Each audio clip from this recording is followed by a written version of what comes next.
નમસ્કાર દોસ્તો, અમારી the daily point news channel પર આપનું હાર્દિક સ્વાગત છે। દેશ, દુનિયા, ગુજરાત અને ખેડૂતને લગતા સૌથી મહત્વના સમાચાર જાણીએ તે પહેલા ચેનલમાં નવા છો તો ચેનલને સબસ્ક્રાઇબ કરવાનું ભૂલશો નહીં। દેવભૂમિ દ્વારકાના ખંભાળિયા સહિત અનેક સ્થળોએ ખેડૂતોને પાક ધિરાણ માફ કરવાની અને પલળી ગયેલા મગફળી ટેકાના ભાવે ખરીદવાની માંગ સાથે ગ્રામસભા યોજી।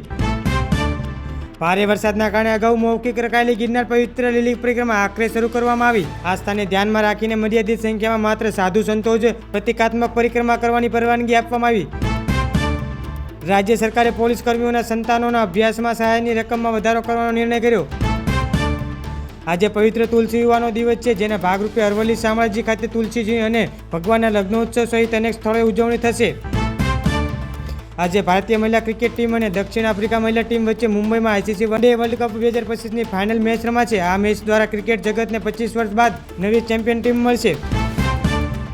રેલવે યાત્રીઓ માટે રાહતના સમાચાર। રેલવે દ્વારા જલ્દી જ 4 નવી વંદે ભારત ટ્રેન લોન્ચ કરવાની જાહેરાત કરવામાં આવી।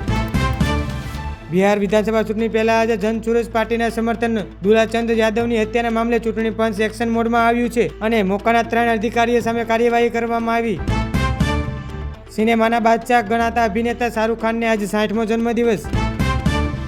રિઝર્વ બેંક ઓફ ઇન્ડિયાએ ખુલાસો કર્યો છે કે બજારમાં હજી પણ ₹2000ની ચલણી નોટનો મોટો હિસ્સો ફરતો છે, જે બેંક સુધી પરત નથી આવ્યો।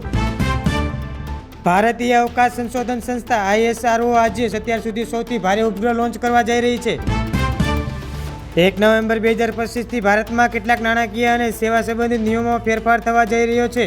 આ ફેરફારમાં LPG સિલિન્ડરના ભાવમાં સંભવિત વધઘટ, SBI ક્રેડિટ કાર્ડના ચાર્જિસમાં વધારો અને મ્યુચ્યુઅલ ફંડ વ્યવહાર માટે કડક નિયમો સમાવેશ થાય છે।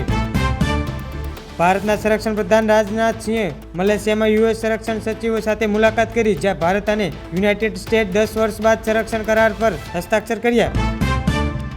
ભારતીય હવામાન વિભાગે ગાજવીજ અને ભારે પવન સાથે વરસાદ તૂટી પડવાની સંભાવના વ્યક્ત કરી છે। કેટલાક વિસ્તારોમાં 6 દિવસ સુધી માવઠાની આગાહી। અમદાવાદમાં સરદાર પટેલનું પુષ્પાંજલિ આપ્યા બાદ ભૂપેન્દ્ર પટેલ દાદર પરથી લપસ્યા। રાજ્યમાં કમોસમી વરસાદને કારણે મગફળી, અડદ અને સોયાબીન ટેકાના ભાવે ખરીદવાનું આયોજન હાલ પૂરતું મૌખિક રાખવામાં આવ્યું છે। કેન્દ્રીય ચૂંટણી પંચ ગુજરાત સહિત 12 રાજ્યો માટે મતદારની યાદી ખાસ સુગંધ સુધારણા કરી છે। આંધ્રપ્રદેશના શ્રી કાકુલમમાં વેંકટેશ્વર સ્વામીના મંદિરમાં ભાગદોડ થતા 9 શ્રદ્ધાળુઓના મોત। હવામાન વિભાગ દ્વારા આજે રાજ્યના 4 જિલ્લાઓ અમરેલી, ભાવનગર, ભરૂચ અને સુરતમાં ભારે વરસાદની શક્યતા સાથે યલો એલર્ટ જાહેર કર્યું। 1990ની બેન્ચ IAS અધિકારી મનોહર દાસે રાજ્યના નવા મુખ્ય સચિવ તરીકે ચાર્જ સંભાળશે। CM ભૂપેન્દ્ર પટેલે સોંપ્યા જિલ્લા નાયબ મંત્રીમંડળ સહિત 25 પ્રભારી મંત્રીઓને અલગ અલગ જિલ્લાઓની જવાબદારી સોંપવામાં આવી। હાલ માટે આટલું જ। મળીશું નવી અપડેટ સાથે। જો તમને વિડીયો પસંદ આવે છે તો ચેનલને સબસ્ક્રાઇબ કરવાનું ભૂલશો નહીં।